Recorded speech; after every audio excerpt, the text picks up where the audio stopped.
కొన్ని నిమిషాలు దేవుని యొక్క వాక్యాన్ని చూసుకున్నట్టు వారమై ప్రార్థనలోకి వెళ్దాం. ఇప్పుడు పాడిన పాటలో చాలా అర్థం ఉంది కదండి. పనికి రాని పాత్ర అని నన్ను పారేయకు ప్రభా, పొంగి పొర్లు పాత్రగా నన్ను చేయ. దేవుడు పారాడు మనల్ని. మనం దేవుని దగ్గరికి వస్తే దేవుడు ఏం చేయడు? పారాడు. చూడండి, 2వ వచనంలో అంటాడు, విలువలేని పాత్రను నేను కొనువారెవ్వరూ లేరయ్యా. కానీ దేవుడు విలువిచ్చాడు.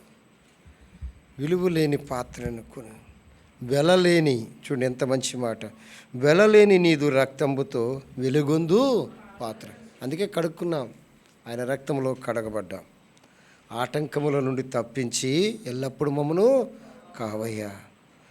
3వ వచనంలో ఇంకా బాగుంది, లోకాశతో నిండి ఉప్పొంగుతున్నాను, మార్గము నేను తప్పిపోయాను. లోకాశతో నేను ఉప్పొంగుతున్నాను, నిండిపోయి మళ్ళీ ఉప్పొంగుతున్నాను, మార్గముతో నేను తప్పిపోతున్నాను. మనసేచ్ఛలను స్థిరమనుచే మనశ్శాంతిని కోల్పు. ఎంత అర్థం ఉందండి. దేవుడు ఏం చేస్తాడు? ఆఖరిలేని ప్రాణముంబు నాలో ఉన్నప్పుడే నీ పాదములు నేను పట్టుకున్నానయ్యా. ఇప్పుడే పట్టుకోవాలి. ప్రాణం పోతే ఏం పట్టుకుంటాం? పట్టుకోను. విలువైన మాటలు, విలువైన పాటలు. ఊరికే రాయరు పాటలు, అర్థంతో ఊరికే రాయరు. వాక్యానుసారమైన పాటలు, సియోను పాటలు, అలాగే ఇవి యూత్ పాటలు. అర్థమైందండి. జాగ్రత్తగా మన పాత్రను మనం ఏం చేయాలి? కాపాడుకుందాం. చిన్న మాట చూసుకొని ప్రార్థనలోకి వెళ్దాం. దానియేలు గ్రంథం, దానియేలు పుస్తకం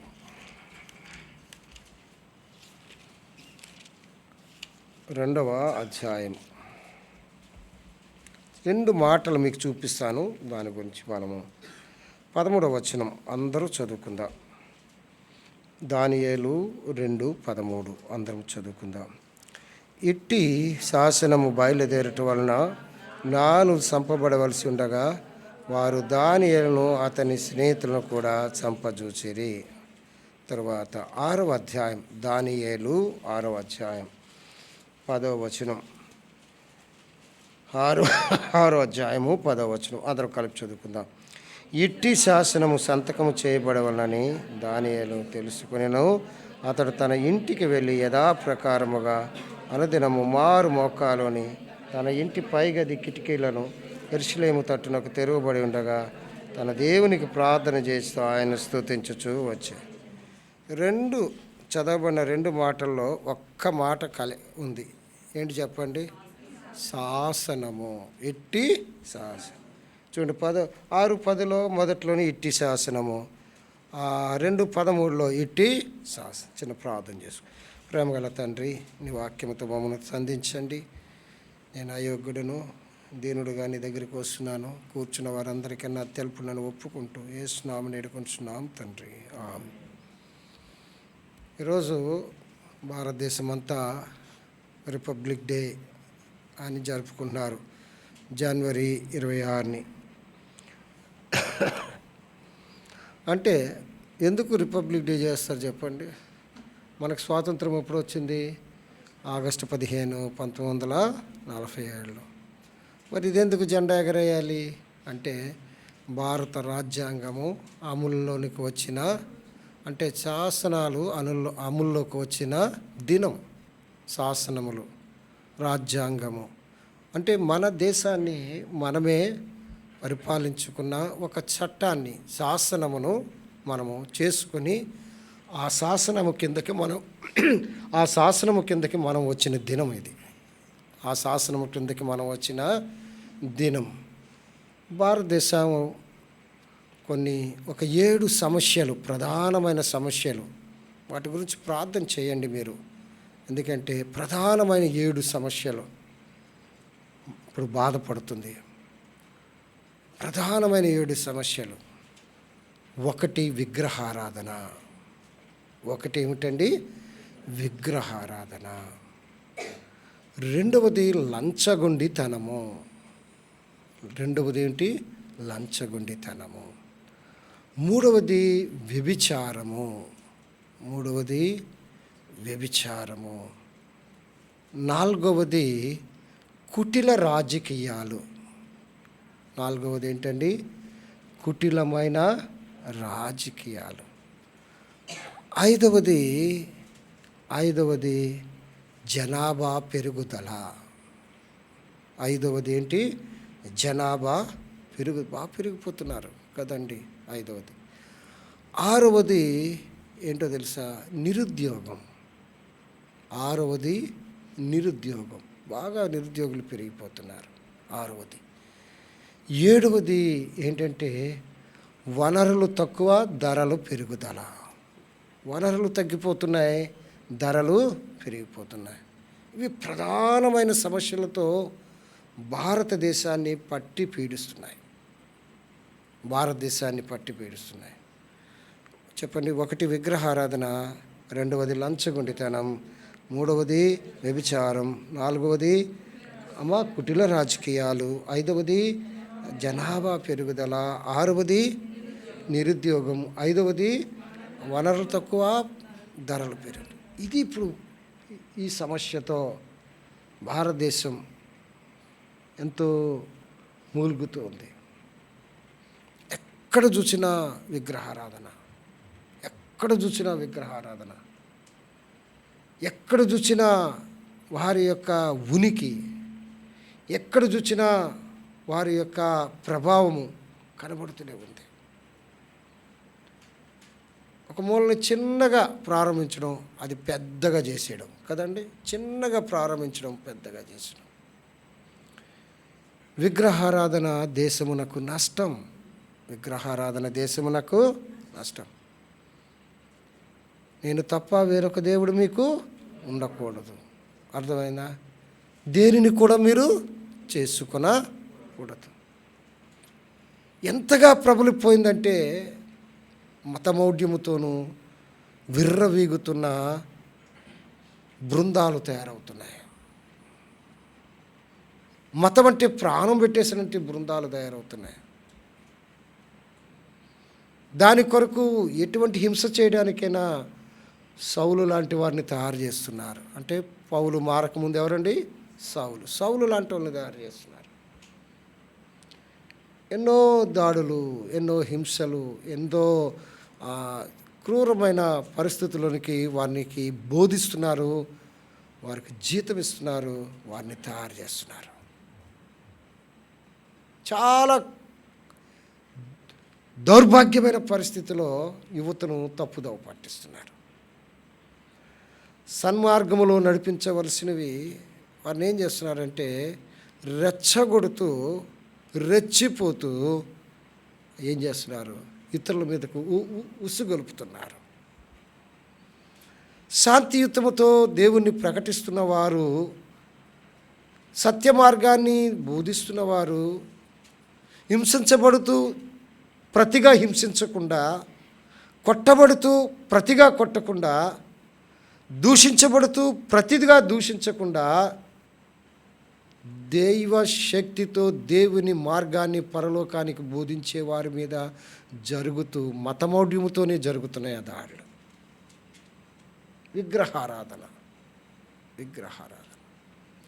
రెండవది లంచగొండితనం. ప్రతి చిన్న పనికి కూడా లాభము లేకపోతే పని అనేది చేయట్లేదు. చిన్న అమౌంటే కావచ్చు, పెద్ద అమౌంటే కావచ్చు.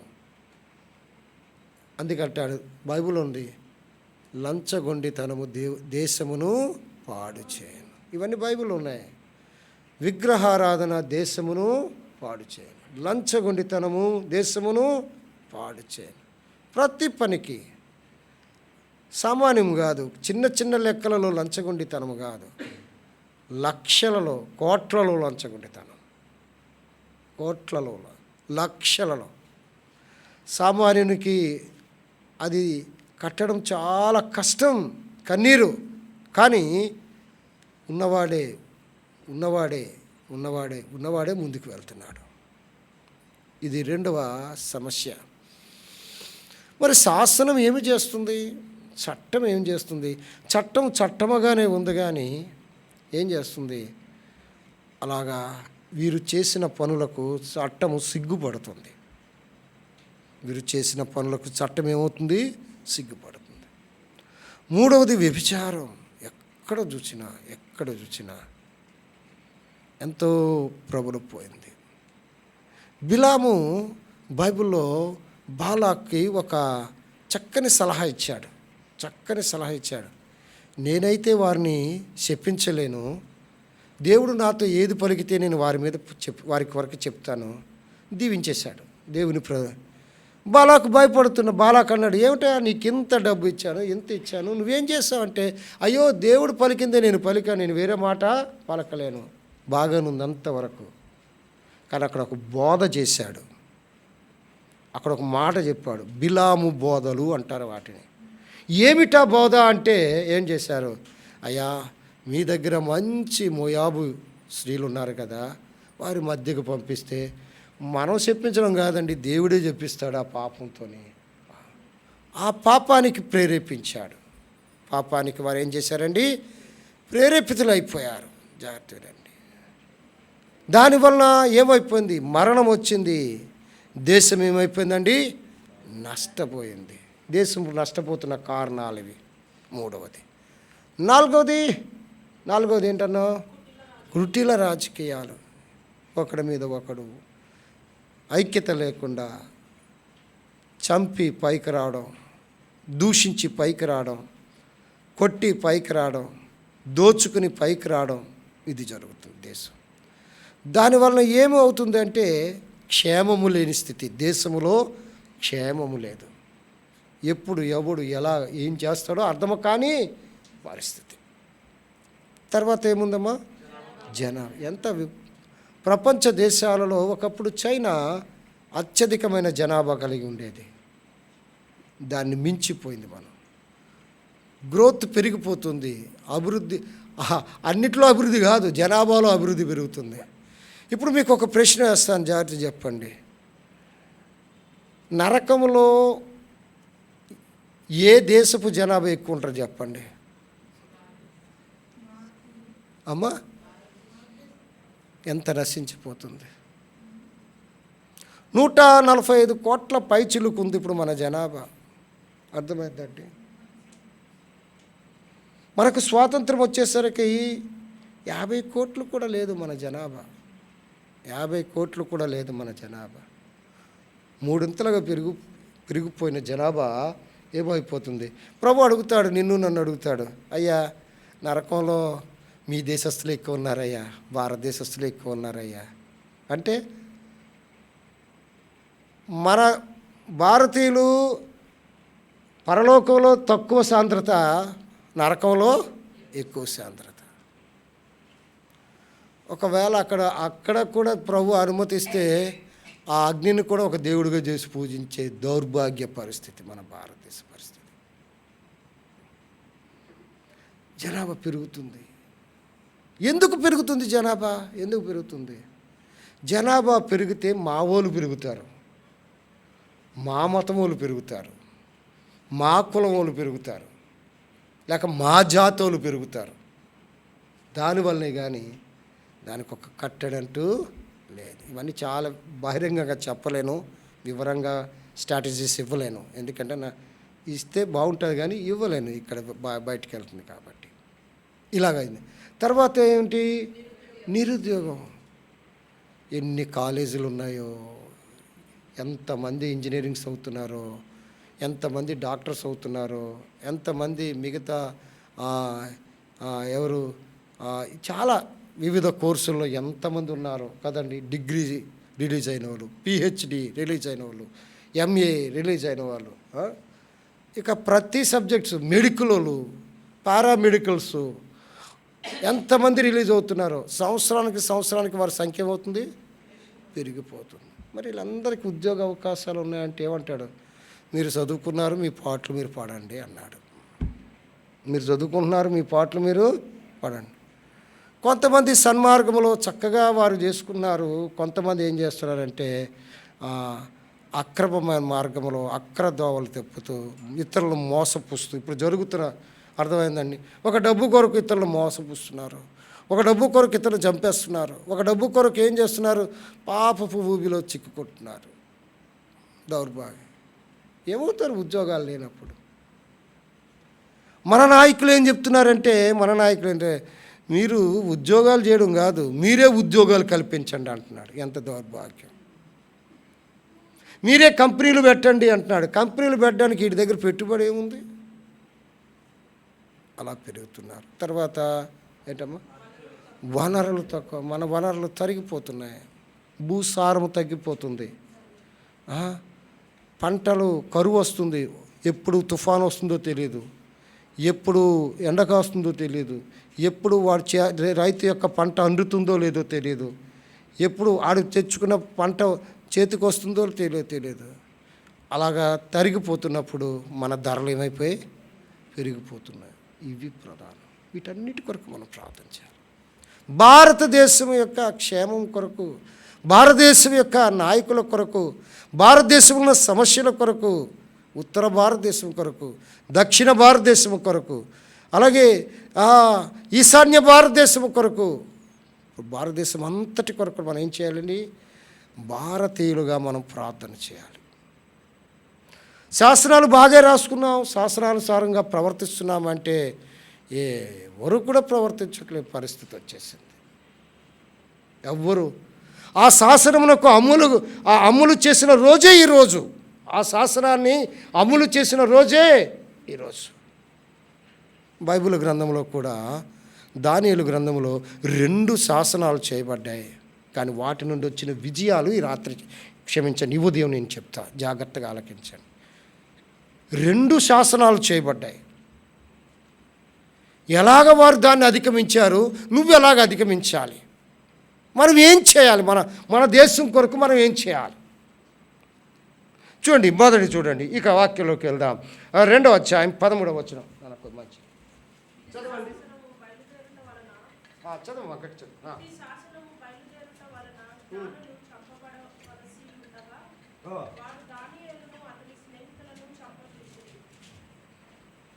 మరణ శాసనం ఇది.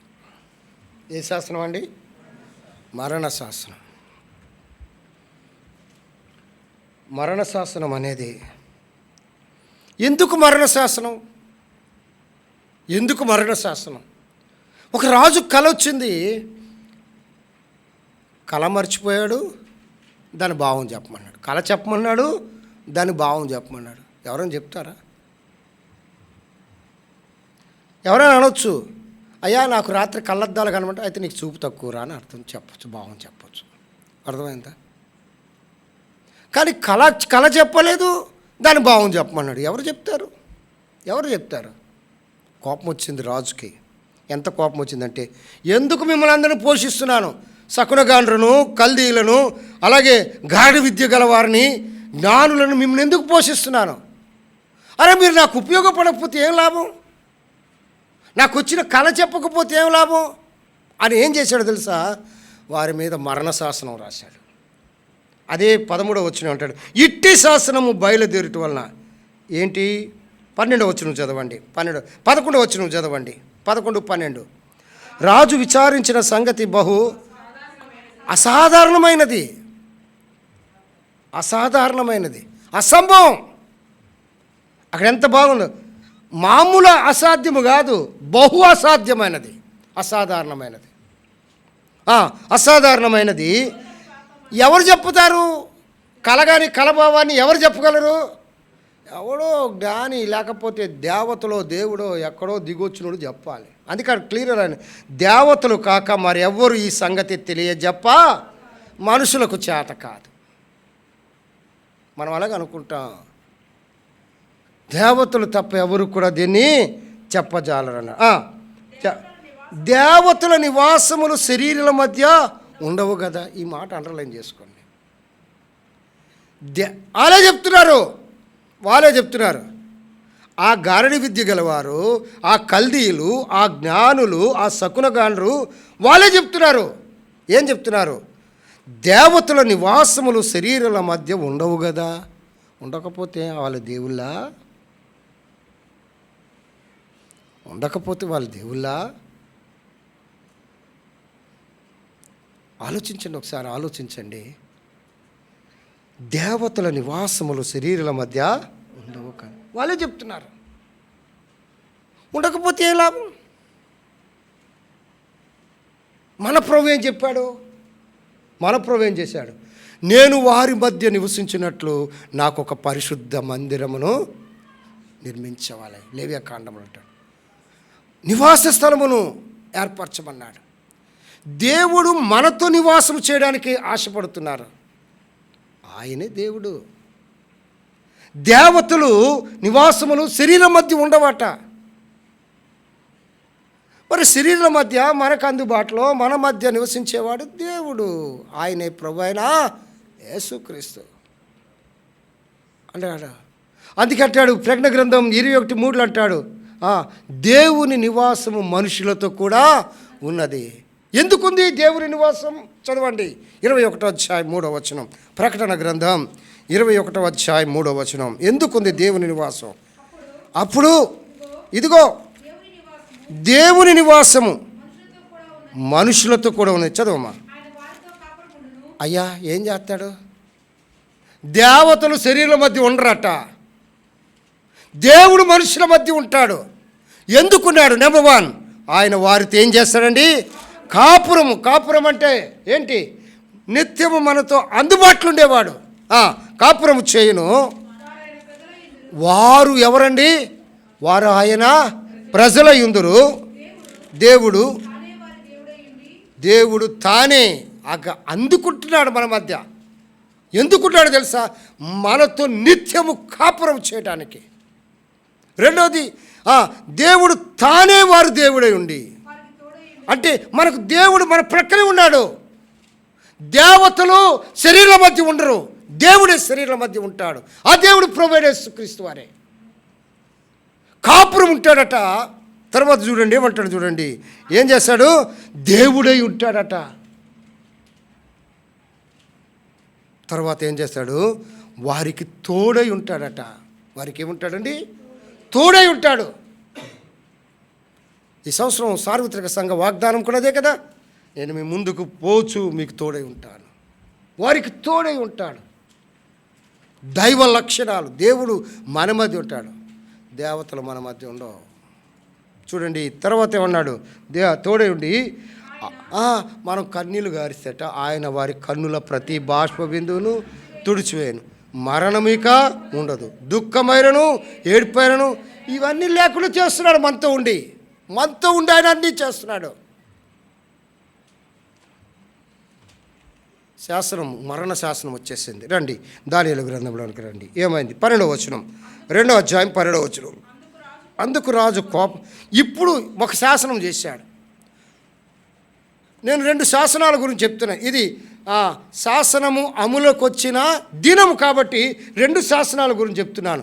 ఒక శాసనము రాజు చేసిన శాసనము, మరొక శాసనము మనుషులు చేసిన శాసనం.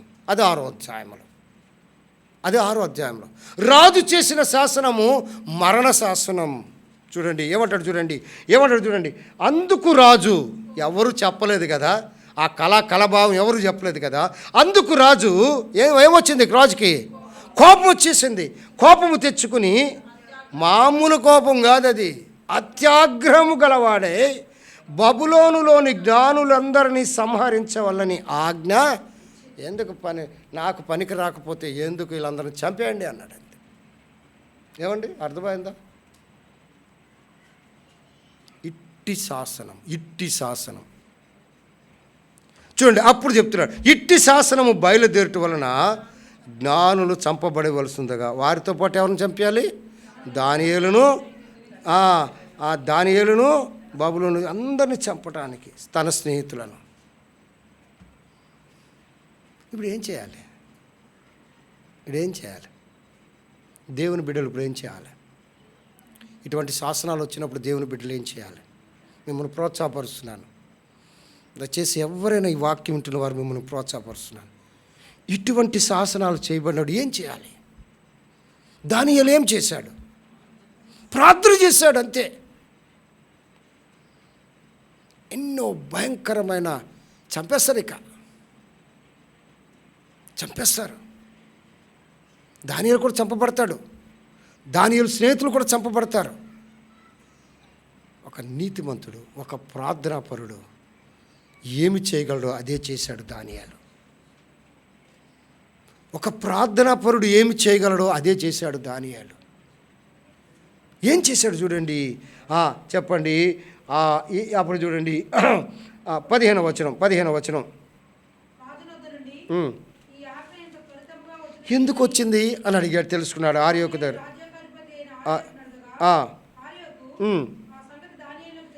తెలియజెప్పాను.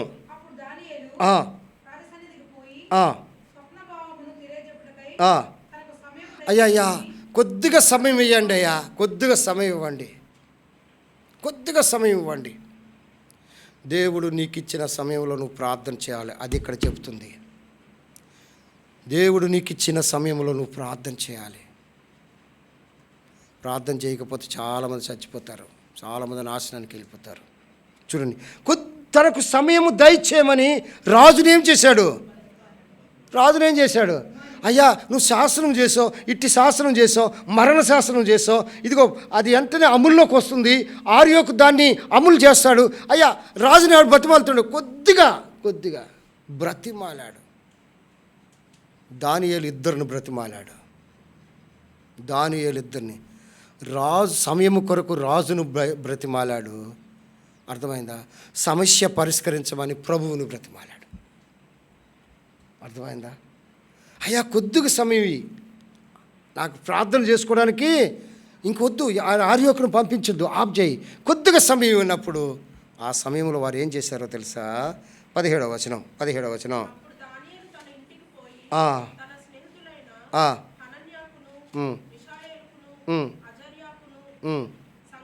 చాలు, ఇంటికి పోయాడు.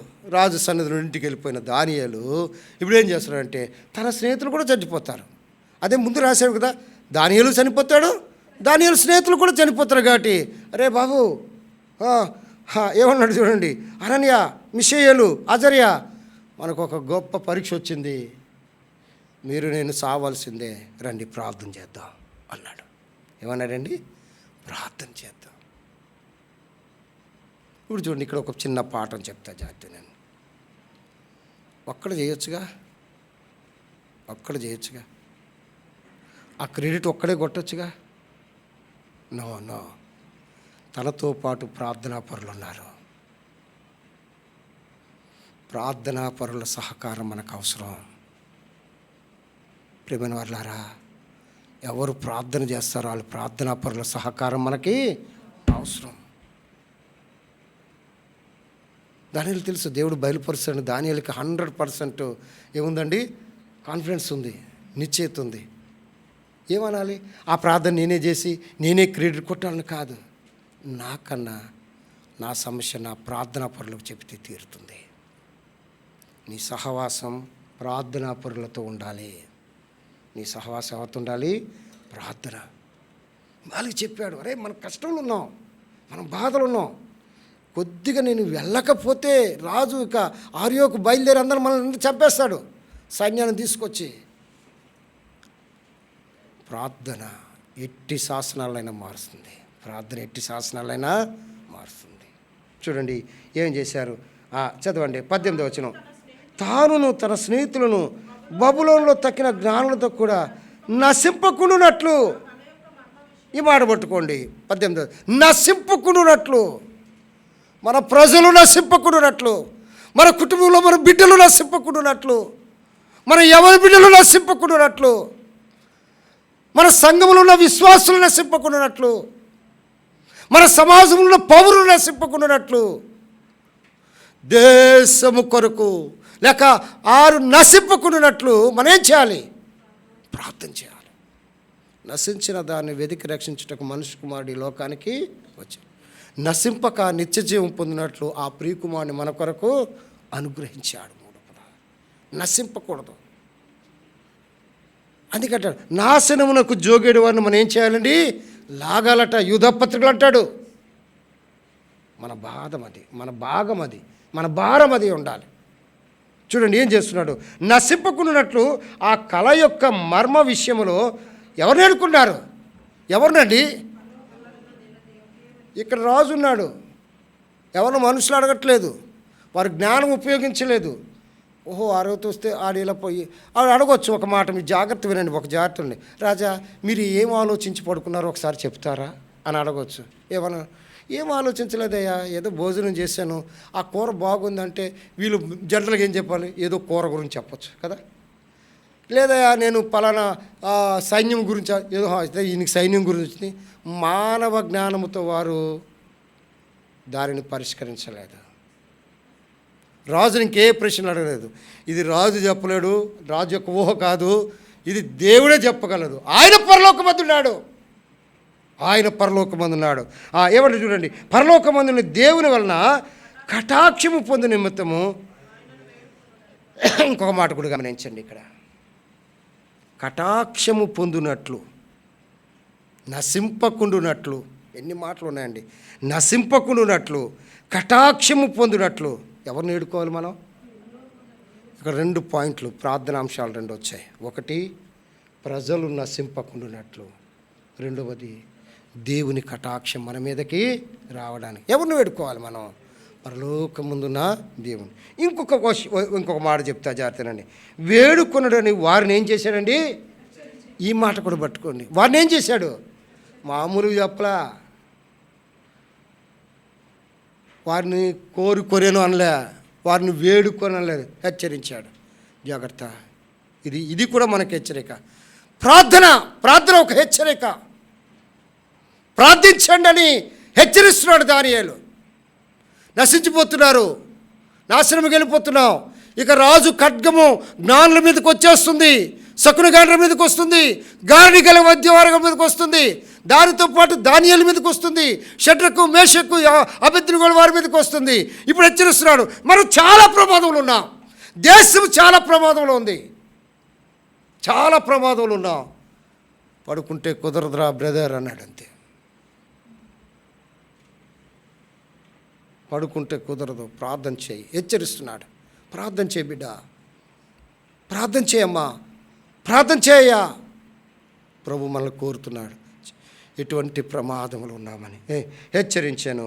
19వ వచనం, అంతటా రాత్రి యందు దర్శనము చేత ఆ మర్మము దానియేలునకు బయలుపరచబడింది. నీ ప్రార్థన అసాధారణమైన వాటిని సాధ్యపరిచేదిగా ఉంటుంది. నిద్రపోవడానికి కాదు, నిద్రపోవడానికి కాదు. చూడు అక్కడ అంటాడు, చూడండి ఏమంటాడండి, బయలుపరిచాడు దేవుడు. ఆ నెబుకద్నెజరుకి ఏ కల అయితే కనబడిందో అదే ఈయనకి కనబడింది. కానీ నెబుకద్నెజరు కన్నా గొప్ప విషయం ఏంటంటే దానియేలుకు కళాభావం కూడా బయలుపరచబడింది. కళాభావం కూడా చెప్పబడింది, బయలుపరచబడిన కనుక ఇప్పుడు వారు ఏం చేస్తున్నారు? గనుక దానియేలు పరలోకమందున్న దేవుని ఏం చేశాడు? స్తుతించాడు. ఎంత మంచిది. శాసనము సంతకము చేయబడింది, మరణము బయలుదేరింది, దానియేలు అడ్డగా నిలబడ్డాడు. రాజును వేడుకున్నాడు. గొప్ప మర్మాన్ని, ప్రపంచం యొక్క గొప్ప మర్మాన్ని అతను బయలుపరిచాడు. అర్థమైందండి? మనం అలా అడ్డు నిలబడాలి. నశించిన వారికి, మృతులైన వారికి, బ్రతికిన వారికి మధ్య మనము ఉండాలి. ఎవరు ఉండగలరు? ప్రార్థనా పరులు ఉండగలరు. ప్రార్థనా పరులతో సహవాసం అనేది చాలా శ్రేష్టమైనది. వారిని హెచ్చరిస్తాడు. ఈ దినాలలో ప్రార్థన కొరికిన హెచ్చరిక తీసుకోవాలి. ప్రమాదకరమైన పరిస్థితులు ఉంది బబులోను రాజ్యం, ప్రమాదకరమైన పరిస్థితి ఉంది భారతదేశం, ప్రమాదకరమైన పరిస్థితులు ఉంది. గొప్ప ఆ శకునగాండ్రులు, జ్ఞానము కలిగిన వారు, పాండిత్యము కలిగిన వారు, గొప్ప ప్రమాదం ఉంది. కుటిలమైన రాజకీయ పరిస్థితులు, ధరల పెరుగుదల, ఎంతో కఠినమైన ఏం చేయాలి? హెచ్చరికలు పొందినంటే వారమే మనం ప్రార్థన చేయాలి. ఇది మొదటి శాసనం, రాజు చేసిన శాసనం. ఆ మరణ శాసనం నుండి ఎవరు తప్పించారు? దేవుడు తప్పించాడు దానియేలు ప్రార్థన ద్వారా. దేవుడు తప్పించాడు దానియేలు ప్రార్థన ద్వారా. దేవుడు తప్పిస్తాడు నీ ప్రార్థన ద్వారా కూడా. దేవుడు తప్పిస్తాడు నీ ప్రార్థన ద్వారా. శాసనములకు అమలైన ఈ అమల్లోకి వచ్చిన భారతదేశం ఈ దినాన్న ఎట్టి శాసనాలు వచ్చిన ప్రార్థన మనకు ఆయుధం, ప్రార్థనే మనకు బలం. 6వ అధ్యాయానికి రండి. నేను ఇంక కలభావాన్ని చెప్పదలుచుకో, ఎందుకంటే చెప్తే చాలా అయిపోతాయి, కానీ ఊరికే మీకు 6వ అధ్యాయానికి రండి. 10వ వచనం చదవండి. 6వ అధ్యాయం. ఇట్టి శాసనము సంతకము చేయబడినని. చాలమ్మా. మొదటి శాసనము రాజు శాసనము, మరణ శాసనం. రెండవ శాసనం ఏంటో తెలుసా? రాజు చేత చేయించిన శాసనం. రెండవ శాసనం ఏంటంటే బలవంతముగా రాజు చేత చేయించబడిన శాసనం. మనుషులు చేసిన శాసనం అని చెప్పవచ్చు. మనుషులు చేసిన శాసనం అని చెప్పవచ్చు. ఏమిటా శాసనం? రాజా 30 దినాల వరకు ఏం చేయకూడదు, నిన్ను తప్పించి ఇంకే ఒక్కరిని. రాజు కూడా కొద్దిగా అతిశయం వచ్చిందా, నన్నే కదా ఇంకెవరిని చేస్తారు, ఎవరేం చేయగలరు, ఎవరెవరికి మొక్కుతారు? ప్రజలు పౌరులు నన్ను గణపరిచిన నేనెందుకు ఘనంగా ఉండకూడదని టక్కమని సంతకం పెట్టేశాడు, ముద్ర వేసేసాడు. ఎవరో తెలిసింది దానియేలుకి తెలిసింది. దానియేలుకి తెలిసింది. చూడండి, నేను క్లుప్తంగా చెప్తా. దానియేలుకి తెలిసింది. ఏమైనా మార్పు వచ్చిందా దానియేలులో? ఏమీ మారలేదు. 3 విషయాల్లో దానియేలు భయపడలేదు. దేవుడు విశ్వాసులను బలపరిచే 3 విషయాలు. 3 విషయాల్లో దానియేలు భయపడలేదు. శాసనమునకు భయపడలేదు. నెంబర్ 1. దేనికి భయపడలేదు? శాసనమునకు. రెండవది, శత్రువులకు భయపడలేదు. శత్రువులకు కూడా ఏమీ చేయలేదు, భయపడలేదు. మూడవది, సింహములకు కూడా భయపడలేదు. మొదటిది శాసనానికి భయపడలేదు. అది మనుషులు చేసింది, అది రాజ్యాంగం, అది అక్కడ నుండి వచ్చేది కాదు. ఇప్పుడు మనుషులు, ప్రభు మహిమార్తో చెప్తున్నాను, చాలా పౌరుషంగా చెప్తున్నాను. నన్ను పిలుస్తుంటారు డిబేట్కి, నేను వెళ్ళను, డిబేట్స్కి అయితే వెళ్ళను. అర్థమైందా? సనాతన ధర్మం డిబేట్స్ గురించి నాకు ఆహ్వానం వచ్చింది, నేను రానురా బాబు అన్నాను. అర్థమైందా? ఎందుకు, మనకు వేస్ట్ అది. అర్థమైందా? భారతదేశంలో 12 రాష్ట్రాల్లో ఏముంది? యాంటీ కన్వర్షన్ బిల్లు యొక్క శాసనాలు. ఎవరు చేశారు అది? అదే సుప్రీంకోర్టు అడుగుతుంది. ఎవరు చేశారు? మిమ్మల్ని ఎవరు చేయమన్నాడు? మనుషులు చేసింది. దేవుని ప్రజలను హింసించడానికి కొరకే 12 రాష్ట్రాల్లో వారు సొంత ఇష్టానంగా, వారు సొంత శాసనాలు చేసుకొని దేవుని ప్రజలను ఇబ్బంది పెడుతున్నారు. దేవుని ప్రజలు వాటికి నోటీసులు పంపించండి. మిమ్మల్ని ఎవరు చేయమన్నారు? బలవంతపు శాసనం. బలవంతపు శాసనం వాళ్ళు ఇవ్వాలి. అర్థమైందండి? కానీ ప్రభుత్వం వారి చేతిలో ఉంది కాబట్టి అలాగ ఆపుతాను. ఆ కౌంటర్ చేయకుండా ఆపుతున్నాడు అంతే. చూడండి, అక్కడ ఏమన్నాడు? శాసనమునకు భయపడలేదు, శత్రువులకు కూడా అతడు భయపడలేదు, సింహాలకు కూడా దేనికో దానికి భయపడాలి కదండి. 3 కఠినమైనవే. శాసనము కఠినమైనదే, శత్రువులు కఠిన వదలరు, సింహాలు అంతకన్నా వదులుతాయండి. అందుకంటాడు, నీతిమంతుడు సింహం వల్ల ఎలా ఉంటాడు? ధైర్యముగా ఉంటాడు. నీతిమంతుడు సింహం వల్ల ఎలా ఉంటాడు? భయపడలే. నేను నీతిమంతుడిని, ఏమైనా పర్వాలేదు, నేను నీతిమంతుడిని. ఎంత ఉందో చూడండి. తర్వాత దానియేలు జీవితంలో 3 మారలేదు. 3టికి భయపడలేదు. దేనికి భయపడలేదు చెప్పండి? శాసనమునకు భయపడలేదు, శత్రువులకు భయపడలేదు, సింహాలకు భయపడలేదు. తన జీవితంలో 3 మారలేదు. ఇట్టి శాసనం సంతకం చేయబడిన ఏం మారలేదు? ప్రార్థన మారలేదు, ప్రార్థన చేసిన పద్ధతి మారలేదు, ప్రభువు కొరకు పౌరుషం మారలేదు. 3 ఏం మారలేదండి? ప్రార్థన మారలేదు. ప్రార్థన చేసిన పద్ధతి, కిటికీలు వేసేసుకొని దొంగసాటుగా నేను ప్రార్థన చేస్తున్నాను లేదు, పద్ధతి మారలేదు. ఏ సమయానికి ఎన్ని గంటలకు ఏ సమయానికి కిటికీలు తెరిచి ప్రార్థన చేస్తారో శత్రువులు తెలుసు. ముమ్మారు మోకాలుని యెరూషలేము వైపు కిటికీలు విప్పి తలుపులు తెరిచి భయపడకుండా ప్రార్థన మారలేదు, ప్రార్థన పద్ధతి మారలేదు. ప్రభు కొరకు పౌరుషం కూడా దేవుని కొరకు అలా ఉండాలి. ప్రార్థన వీరులు అలా ఉండాలి. మూడిటికి భయపడలేదు, 3 విషయాలు మార్చుకోలేదు. మూడిటికి ఏంటి భయపడలేదు చెప్పండి? శాసనమునకు భయపడలేదు, శత్రువులకు భయపడలేదు, సింహాలకు కూడా భయపడ. 3 మారలేదు. ఏం తన జీవితంలో ఏది కూడా మార్చుకోలేదు. శాసనం వచ్చినా ఏం మార్చుకోలేదు. నీతిమంతులు అలా ఉండాలి. అటువంటి ప్రభు పౌరుషంగా ఉండాలి. మూడు మారలేదు. ఏంటి మారలేదు? ప్రార్థన మారలేదు, ప్రార్థన చేసే పద్ధతి మారలేదు, టైమింగ్స్ కూడా మార్చుకోలేదు. పోన్లే ఇలా పగలొత్తరేమన్నా రాత్రులు చేసినోడు కాదు, అర్థమైందా? లేకపోతే మంచం కిందకి వెళ్ళి చేసినోడు కాదు, కిటికీలు తలుపులు మూసేసుకుని చేసుకున్నాడు, లోపల పడుకున్నాడు ప్రార్థన చేస్తున్నాడు, ఎవరు తిరుగుతుంది? కిటికీలు తలుపులు కూడా మూసినోడు కాదు. పద్ధతి మారలేదు. ప్రభు కొరకు పౌరుషం కూడా మారలేదు. అదే దానియేలు 3 కాపాడుకున్నాడు. ఇవి నేను టైంలో రిఫరెన్స్ ఇవ్వట్లేదు. 3 కాపాడుకున్నాడు. అది పోనీ అవి చూపిస్తాలండి, అవి మీకు బాగుంటుంది చూడండి. చదవండి 6వ అధ్యాయం 20వ వచనం. 6వ అధ్యాయం 20వ వచనం. 6వ అధ్యాయం 20వ వచనం. అతడు గృహ దగ్గరకు రాగానే దుఃఖస్వరముతో దానియేలు, ఎవరు? రాజు వచ్చాడు. దానియేలు పిలిచి, జీవము కలిగిన దేవుని సేవకుడు అయిన దానియేలు, నిత్యము నీవు సేవించున్న నీ దేవుడు నిన్ను రక్షింపగలనా అన్నాడు. ఏం కాపాడుకున్నాడు? సాక్ష్యము కాపాడుకున్నాడు. దేవుని సేవకుడు ఇతడు గుర్తించాడు రాజు. దేవుని సేవకుడు ఇతడు. ఏ దేవుడు? మామూలు దేవుడు కాదు, జీవము కలిగిన దేవుడి సేవకుడు. సాక్ష్యము కాపాడుకున్నాడు. తర్వాత చూడండి 22వ వచనం చదువుతారా? 22వ, మీరు నా దేవుని దృష్టికి, నేను నా దేవుని దృష్టికి నిర్దోషిగా కనబడితిని గనుక ఆయన తన దూతను పంపించి. ఆపండి. రెండోది ఏం కాపాడుకున్నాడో తెలుసా? దేవునితో ఉన్న సహవాసం, నిర్దోషత్వాన్ని కాపాడుకున్నాడు.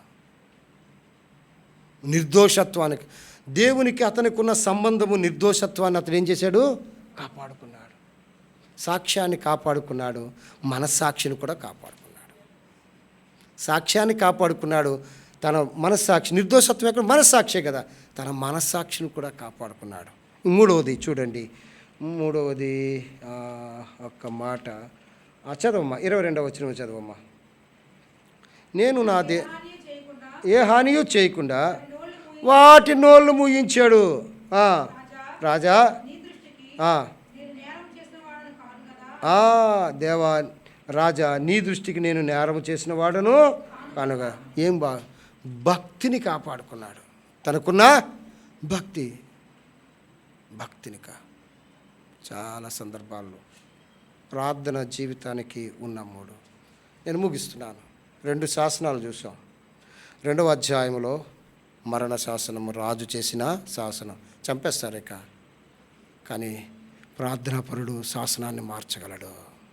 ప్రార్థనాపరుడు శాసనాలని మార్చగలడు. 2వ శాసనం మనుషులు రాజు చేత చేయించిన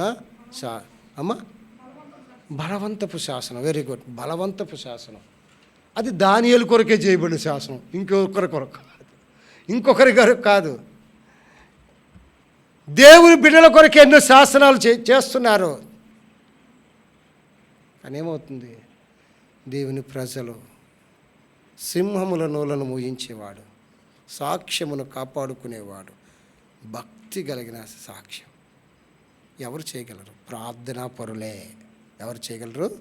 ప్రార్థన. అంతకు మించి ఎవరు చేయగలరు? నువ్వు ఎంతగా ప్రార్థన చేస్తావో దేవుడు నిన్నంతగా నీ సాక్ష్యాన్ని, నీ సహనాన్ని, నీ సహవాసాన్ని కాపాడతాడు. ప్రార్థన లేకపోతే నిష్ప్రయోజనం. ఎవరి బిడ్డలారా, మీకు కూడా చెప్తున్నాను, మీ అందరికీ శ్రేష్ఠ, నీకు కూడా చెప్తున్నా. అర్థమైందా? ప్రార్థన అంటే ఫ్రెండ్ కాదు. ప్రార్థన అంటే ఆ ఫ్రెండ్ కాదు. ప్రార్థన అనగా బిడ్డలారా, మీ జీవితాలు కూడా మీకు అందరికి కూడా చెప్తున్నా, ప్రార్థన మిమ్మల్ని ఉన్నత స్థితికి తీసుకెళ్తుంది. 5 నిమిషాలు ప్రార్థన చేయరు మా వాళ్ళు, 10 నిమిషాలు ప్రార్థన చేయరు మనోళ్ళు, అరగంట మోకరించలేరు విశ్వాసులు. ఇంకేం ప్రార్థన ఉంటుంది? ఇంకేం ప్రార్థన ఉంటుంది? దానియేలు విజయుడు అవ్వడానికి, దానియేలు చట్టాలు మార్చడానికి, దానియేలు చట్టాల నుండి జ్ఞానులను అందరినీ కాపాడటానికి ప్రార్థనే. ఇది మన భారతదేశం యొక్క దుస్థితి. ఈ దినమైన మన దేశం కొరకు మనం ప్రార్థన చేద్దాం. ఇది అమూల్యమైన సమయం. దేవుడు తన శాసనాన్ని భారతదేశంలో నిర్మించులాగున, తన చిత్తాన్ని భారతదేశం పట్ల జరిగించులాగున, భారతదేశంలో దేవుని ప్రజలు యొక్క హింస కొరకు, భారతదేశంలో దేవుని సేవకుల యొక్క క్షేమం కొరకు, భారతదేశంలో దేవుని యొక్క కొరకు హింసించబడుతున్న వారికి, చెరసాల్లో ఉన్న వారి కొరకు, తిండి లేని వారి కొరకు, పేడ తినిపిస్తున్నారండి. పేడ. తిరగబడ్డాడా దైవజనుడు? తిరగబడ్డా. తిరిగి కొట్టాడు ఒక్కనేనా? కొట్టలేదు. ఏమని అన్నాడా? ఏమనలేదు. 22వ తారీఖున గ్రహాం స్టెయిన్స్ చనిపోయి కొన్ని సంవత్సరాలు అవుతుంది. ఏమని అన్నారా? ఆ దైవదాసురాలు ఏమని అందా చెప్పండి. ఆ దైవదాసు పేరుండి గ్లాడీస్ స్టెయిన్స్ ఏమని అందా? పగ తీర్చుకుందా? చెప్పండి, పగ తీర్చుకుందా? నేను క్షమిస్తున్నాను. పగడాల గారి మిసెస్, నేను క్షమిస్తున్నాను. చూడండి, నేను క్షమిస్తున్నాను. అలాగే అమెరికాలో ఒక దైవజన్ని షూట్ చేసి చంపేశారు. ఎవరమ్మా? అమ్మా నాకు ఇంకా అర్థం కాలేదు. Clerk, Charles clerk. ఆమె అయిపోయింది. నేను క్షమిస్తున్నాను. ప్రార్థన చేద్దాం. మన దేశం కొరకు భారంగా ప్రార్థన చేయండి. మీకు ఒక్కొక్కరికి ఈరోజు మన దేశానికి కొరకు, మన దేశం ఎన్ని శాసనాలు వచ్చినా దేవుని ప్రజలు విజయులు, దేవుని ప్రజలు గొప్పవారు. ప్రార్థనకి వెళ్దాం. మోకరించండి.